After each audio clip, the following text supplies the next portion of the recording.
Good evening, everyone. This is Sendil from Sashra. Uh, this is the weekly update uh, session, and in this session, we will be watching like what happened in the weekly side of the Nifty, and what are the stocks which is about to break out in the weekly charts. Right.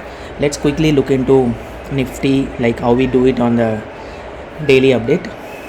If you clearly look at the daily chart, it's Nifty is still trading inside the channel pattern, and if you see the blue lines which we have already drawn, Nifty took a resistance at the top around 22,620, which is exactly the line which we have drawn already, and from there it has broken down all the supports and it has come down, but it's not closed below the 5 days moving average, so we have still a hope left for the Nifty to go up from here.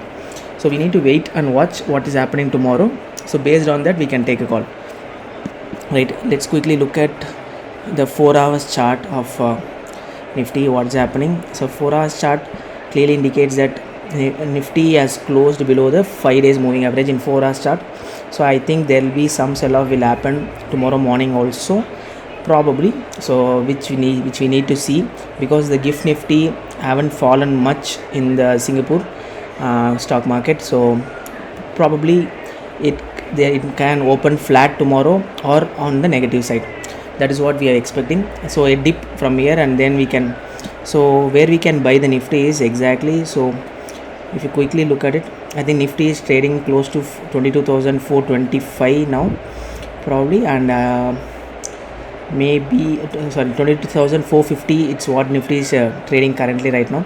Probably if we get Nifty around 22,200, which will be excellent levels for the Nifty. Let's quickly look into Bank Nifty. Bank Nifty, it's pretty much in the similar pattern. Bank Nifty, yep. So Bank Nifty, it tried to broke out yesterday, but it couldn't do it. So it came down and took a support around 48,200. Since banking stocks results have already started to coming in, so this will impact the banking index overall. So HDFC Bank can play a spoil sport here, because HDFC Bank have a big weightage in the Bank Nifty.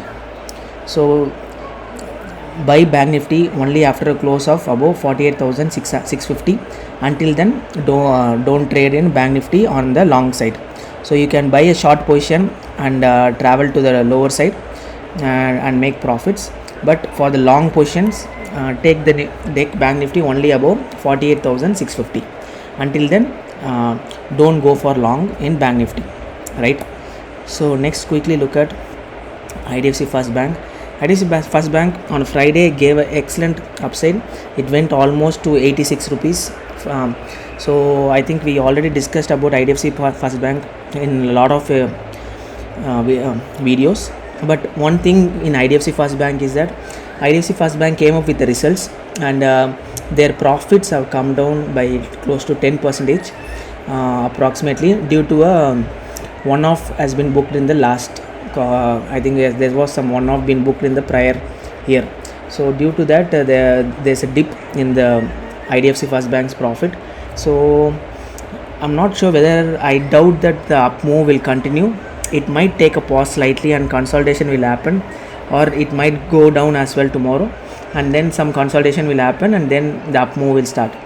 So though IDFC First Bank broken out from the range, it can come down tomorrow. If you quickly see the monthly chart looks like a breakout, but the breakout hasn't happened yet in the monthly chart. Because the reason why I'm saying this, breakout confirmation will happen only on 30th of April. So right now we are around 28th or 29th, right? So we have only 2 more days for the breakout to confirm, for the confirmation of the breakout. But I doubt, because the thing is that the IDFC came up with a very stable result, but not too much on the positive side. So there might be a dip tomorrow. If the dip happens below 81 rupees or 80 rupees, then it can go down further, and then I think we can get IDFC First Bank at a good levels this time. If IDFC First Bank goes up tomorrow, then I think the next target, like we discussed, is 92 rupees, and post that it is 100 rupees. That is a target which we are looking for. If it's not going up, then we might see the sell off will happen below 81.5 in a quick momentum pace, so that can impact the stock actually. Next, quickly look at South Indian Bank. I focus more on banks because banks are stable stocks as always, so I focus usually more on banks. So for South Indian Bank is clearly on the breakout side. It is moving towards the upper end of the band, like 32.4.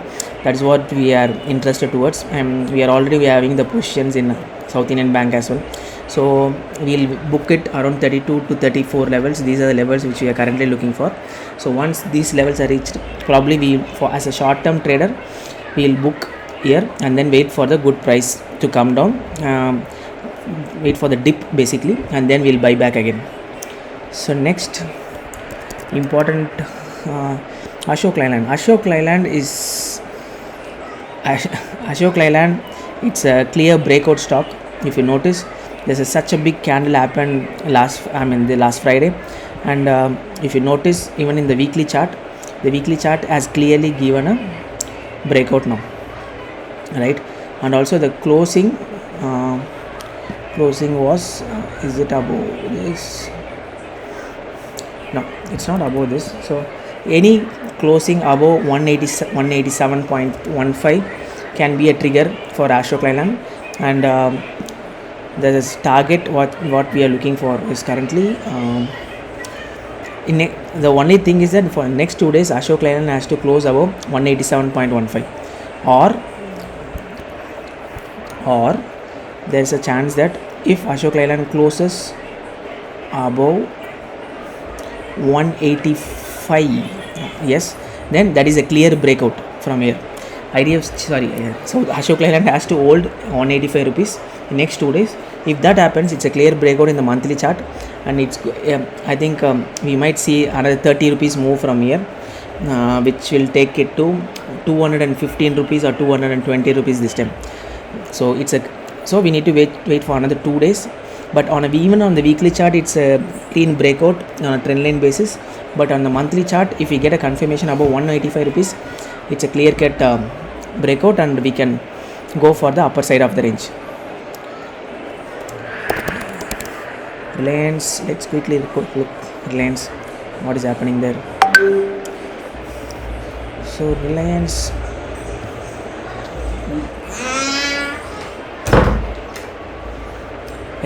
it's trading below the triangle pattern, so I expect that Reliance to if Nifty is falling down, Reliance will be the key guy now, because it has already broken out from the triangle and it's trading near to the lower side of the triangle, and even on the weekly chart it is below the 5 days moving average on the weekly chart as well. So it's I still believe that it's a bearish thing, so we can expect Reliance to go down further, and I think the first target we can keep it is another 80 points from here, which is 2827.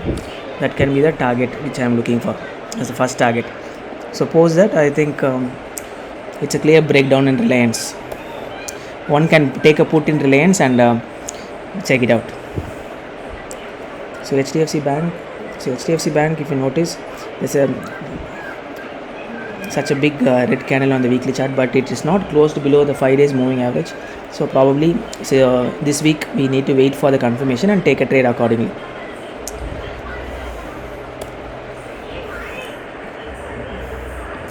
Infibeam, it's still trading inside the range of trend line. So once the trend line is broken on the upside, so then we can probably take a trade in Infibeam.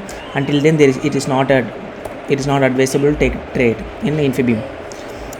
If you look at Wipro, I like Wipro because Wipro, what happened is it was a clear fall from the upside, but Wipro managed to took a support from the previous breakout. It's more like a retest. It did the retest from the previous top, and then from there it started moving high. So any close above 470 or 471 on the weekly charts, it's a clear buy in Wipro, and we can travel towards 500 this time for sure. silver. So what's happening is, so silver has taken a support in the lines where we are exactly drawn, and it is also closed above the 5 days moving average.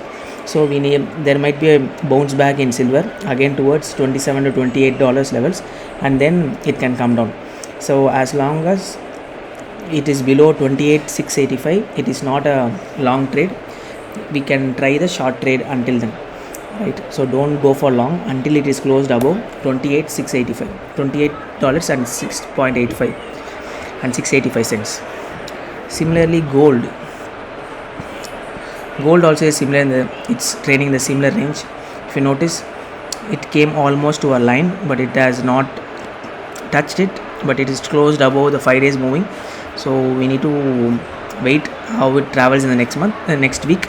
If there is any consolidation happens, and then we can take the consolidation up, right? I think we have covered majority of the thing. So since it's being a weekly update, weekly updates are always weekly charts are always important, because that gives a clear way and a route, like how the market is going to travel.